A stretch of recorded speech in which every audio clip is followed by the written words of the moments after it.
the last 2 decades. It is also a country that suffered for generations due to its deeply rooted social injustice and disparities. Let me talk to you today, not as the Minister of Education from my country, but more as a common woman who struggled through the adversities and managed to reach a position beyond the wildest dream of her family and society. I grew up in an unprivileged ethnic group in a poor community in southern Nepal that had traditionally been very conservative towards women. In my times, educating girls was despised and the general expectations for girls was not more than to be a good wife and a good mother. Amidst this social climate, I was fortunate to be enrolled in a school and get the blessing of being literate. It was considered a luxury if girls were allowed to study up to secondary level. Anything beyond that was unimaginable and almost unheard of. It was through my persistence and perseverance I managed to continue higher education and be labeled as a so-called revolutionary who defied the odds of the time. As I was enjoying the life of a student, what bothered me most were the lives of others who were not fortunate as me.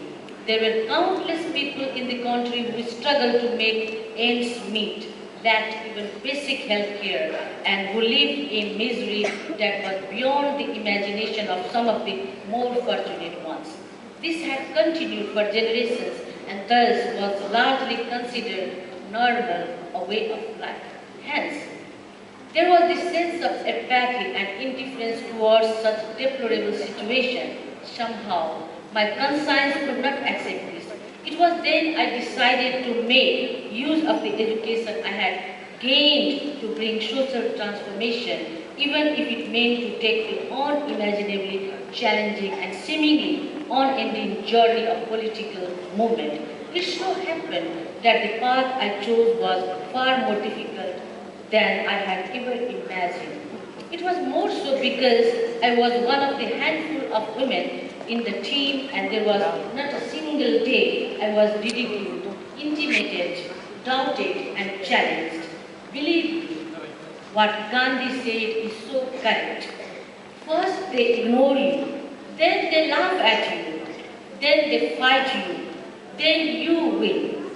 2 decades further, I am now in a position from where I am to make difference in the lives of the people of my country in a scale which even I had rarely imagined. My dear graduates, you have accomplished a major challenge in your life in the pursuit of an academic degree in an institution like this that demands strictest academic rigor and unparalleled commitment. This is a time for celebration, no doubt. But what I would like to emphasize is to take this moment also to realize the responsibilities that we put on your shoulders as you conquer the degrees. This is indeed not the end of a journey, but rather the beginning of a journey. What we are saying today is that we consider you well prepared to undertake this journey. You may now move ahead in your quest to conquer the world. I cannot agree more that yes, you all need to excel in the professional discipline you choose to pursue. You need to master the area you decide to make your niche. And I do not have a faintest doubt that you all will do it extremely well. In this process, I would like you to remember 3 things that I consider very important and are likely to be overlooked by many. First, see the bigger picture. It is very easy to get lost and absorbed in the cozy world of professional security and feel that we are the kings and the queens of our world. My request to you is to constantly challenge yourself by exploring the problems that go above and beyond your existing capacities. So take some time every once in a while to understand the world and see what difference you are making in the lives of others who are less fortunate than you. In my opinion, the whole purpose of education boils down to that. At the end of the day, it is how many lives you manage to touch and change that matters most, not how much you know or have understood. So, my dear graduates, the world is waiting for you. It is up to you how far you want to go. And second, never doubt about your capacity. Whenever you think out of the box and dare to sail in the uncharted sea, you will be tempted to hold back, to restrain and to quit. It will be especially true because you will see there are very few who are supporting you and clearly you appear to be the bird of a different feather. Well, my suggestion is that move on. As Margaret Mead rightly said, never doubt that a small group of thoughtful, committed citizens can change the world. Indeed, it's the only thing that ever has. When your journey seems smooth and easy for a long time, stop and see your path. It is likely that you are not in the right path, for the roads to the summit are never plain and straight. So, my dear graduates, be like the phoenix that rises out of its own ashes. Only few manage to reach to the zenith, and it is not always the ones who are the smartest, but mostly the ones who are the most perseverant. Third, be prepared to accept the changes. Somebody rightly said, there is nothing certain in the world except for the change. The main difference between your studies and the real world in the world is that in your studies, the environment of the problem that you try to solve is generally static. Well, pretty soon you will start knowing that in real world that is not the case. The surrounding environment changes, context changes, people change, and system change. Hence, life is not like riding a car on the black-dot highway. It is rather like climbing a mountain that has an ongoing landslide. You have to figure out a way to create your own path and then move along.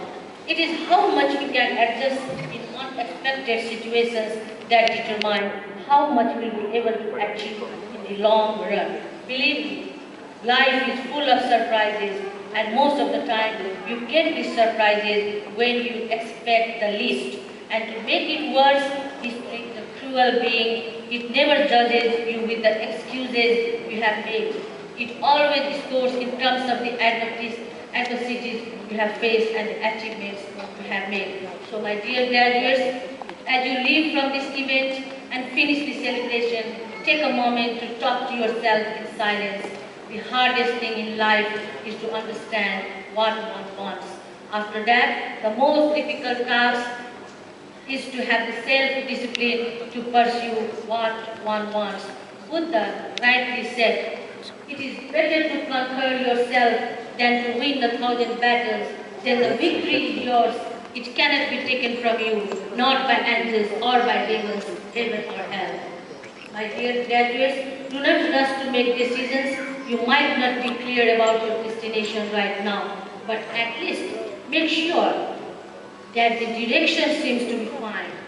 To make the best decisions, you are equipped with information, resources, and technology than any generation till now, and you are also faced with a world that has disparities and inequities that are worse than ever before.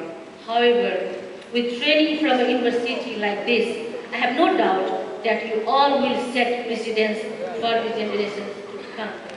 There are ample challenges that are waiting for you. Find one that fits your passion and make the world a little better than the one you inherited.